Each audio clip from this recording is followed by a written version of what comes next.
বিশাল বিশাল পাতিলে ফুটন্ত গরম পানিতে ঢেলে দেওয়া হচ্ছে গুঁড়ো করা মাসকলাইয়ের ডাল। আটরশির দরবারে আসা ভক্ত আশেকান জাকেরানদের কাছে মাংসের চেয়েও বেশি পছন্দ এই পাতলা ডাল। অমৃত সুধা এই মাংসের সাথে ডালটাই হলো আসল। খাজা বাবার আধ্যাত্মিকতায় সাধারণ ডালই অসাধারণ তাবারকে পরিণত হয় বলে বিশ্বাস করেন জাকেরানরা।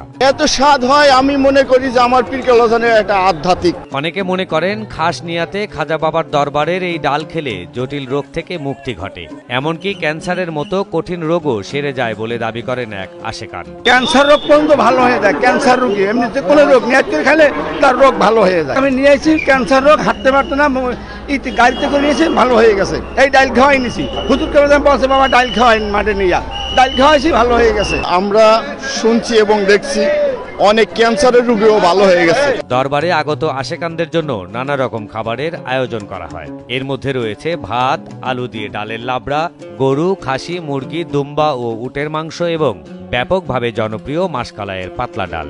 ডাউলের স্বাদ অমৃত সুধা, এর মতো আর কিছু পয়দা হয় না। এটার ভিতরে রহমত আছে, এটার ভিতরে ওষুধি দাওয়াই আছে এটার ভিতরে। বড় আয়োজন হলেও উরুসের সময় এর রন্ধন কৌশল অনেকটা বাসাবাড়ির স্বাভাবিক রান্নার মতোই। পেঁয়াজ, মরিচ, রসুন সহ সাধারণ মশলা দিয়েই তৈরি হয় সুস্বাদু খাবারটি। এর মধ্যে এখন মনে করেন যে একটু ধনেপাতা দেওয়া হয়, একটু টমেটো আছে, বিভিন্ন দিয়ে পাক করা হয়।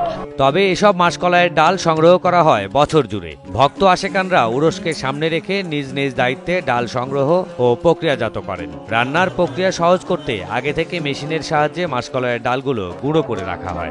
আমার দাদু পীর এনায়তপুর কুদ্দুস হাসান সিরুল আজিজ সাহেব, উনি আমার পীর কেবলাজানকে শুধু ডাউল খাওয়ার হুকুম দিছিল। এর মধ্যে এই বিশেষত্ব এইটি, আমার দাদু হুজুরের হুকুম, এই হুকুমের খাতিরেই এই ডাউল খেয়ে এই সর্বযুগের সর্বমানুষ বিভিন্ন রকমের রোগ বালাই থেকে মুক্ত লাভ করে। এই কারণে ডাউলের প্রতি মানুষ বিশেষ করে আসক্ত। সাধারণত তবারকের ডাল রান্নার স্থান হয় আলাদা। বিশাল বিশাল পাতিলে করে ডাল রান্নার দৃশ্য দেখলেই মহা আয়োজনের সৌন্দর্য আপনার চোখকে আটকে দেবে নিশ্চিত। ডাইলের ড্যাগের মধ্যে আপনি বইয়ে থাকতে পারবেন, যারাই থাকলেও আপনার দেখা যাবে না। বড় পাতিলে লাগবে, কারণ যে লক্ষ লক্ষ লোক খাবে। এক একটা ড্যাগে মনে করেন 40-50 মণ পানি আছে, এক একটা ড্যাগে মনে 8-10 হাজার লোক খাবে। ফরিদপুরের আটরশি দরবারে আসা ভক্ত মুরিদরা বিশ্বাস করেন এখানে এসে খাজা বাবার কদমে সালাম জানিয়ে আল্লাহর কাছে কিছু চাইলে মনের আশা পূরণ হয়। পরে মানতের গরু, খাসি, ডাল, লাকড়ি সহ বিভিন্ন কিছু দান করেন দরবারে। ভক্তদের সেসব দান ও তাদের স্বেচ্ছাশ্রমের মাধ্যমে আটরশি দরবার শরীফে আসা লাখো মানুষের খাবারের আয়োজন করা হয়। 4 দিনে আমরা যে রান্না করছি, 4 দিনে অন্তপক্ষে 2 থেকে 3 কোটি মানুষে খাবে, 2 থেকে 3 লক্ষ কোটি মানুষে খাবে। আমাদের ভাতের মধ্যে কোনো ট্রাভেল নাই, দরবার শরীফে কোনো ট্রাভেল নাই, কোনো তরি তরকারি ট্রাভেল নাই। আমাকে একটা বাজারও করে না, আল্লাহর পক্ষ থেকে এগুলো সব চলে, ও আল্লাহর ওলিরা এগুলো চালায়। ফরিদপুরের সদর উপজেলার আটরশি বিশ্ব জাকির মঞ্জিলে শুরু হয়েছে 4 দিন ব্যাপী ওরস। এরই মধ্যে দেশ বিদেশের লাখো ভক্ত সমাবেত হয়েছেন। 2000 চুলায় ভক্তদের খাবারের জন্য 24 ঘন্টা চলছে রান্না।